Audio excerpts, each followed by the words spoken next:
বাজারে রটিয়ে দেওয়া হচ্ছে অভিষেক বন্দ্যোপাধ্যায় বিজেপিতে যাবে।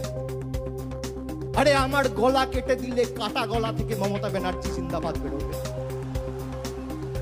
আমি বেঈমান নই। বাজারে ছড়িয়ে দেওয়া হচ্ছে নতুন দল আসছে, বিজেপির হাতে কলকে আর তামাক খেয়ে কয়েকটা সংবাদ মাধ্যম আর দু চারটে সাংবাদিক এই কাজটা করছে। আমি তাদের নাম করে এই সবার পরিবেশ নষ্ট করব। আর খবরে যা দেখবেন, আমি আপনাকে বলছি 100তে 100টাই মিথ্যে। কোনো খবরের কথায় বিশ্বাস করবেন না। কালকে খবরে দেখানো হয়েছে অভিষেক বন্দ্যোপাধ্যায়ের বিরুদ্ধে ইডি চার্জশিট দিয়েছে, সিবিআই চার্জশিট দিয়েছে। 28 পাতার চার্জশিট, 2 জায়গায় খালি আমার নামটা লিখেছে। তাও অভিষেক বন্দ্যোপাধ্যায় কে, বাড়ি কোথায়, সাংসদ না বিধায়ক না পঞ্চায়েত প্রধান, কোথায় থাকে, কার ছেলে, কোনো পরিচয় নেই। বিজেপি নেতারা যেমন ভাব পাচ্ছে কথা বলতো, ইডি সিবিআই এখন ভাব পাচ্ছে কথা বলছে। এই ভয়টা দেখে আমার ভালো লেগেছে।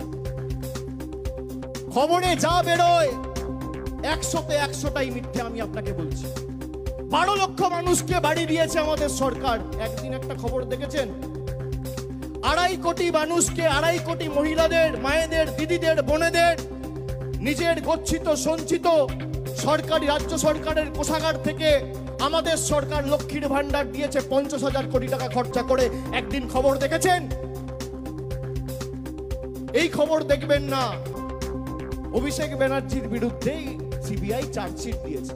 আরে আমি সকাল বিকেল কথা পাল্টাই না। 5 বছর আগে কোভিডের সময় 2020 সালে বলেছিলাম যে আমার বিরুদ্ধে যদি কোনো রকম কোনো প্রমাণ বা কোনোভাবে সিবিআই বা ইডি প্রমাণ করতে পারে বা তথ্য দিতে পারে আদালতে, আপনাকে চার্জশিট দিতে হবে না, সামান দিয়ে আমায় ডাকতে হবে না, ফাঁসির মঞ্চ করুন, গিয়ে মৃত্যুবরণ করুন।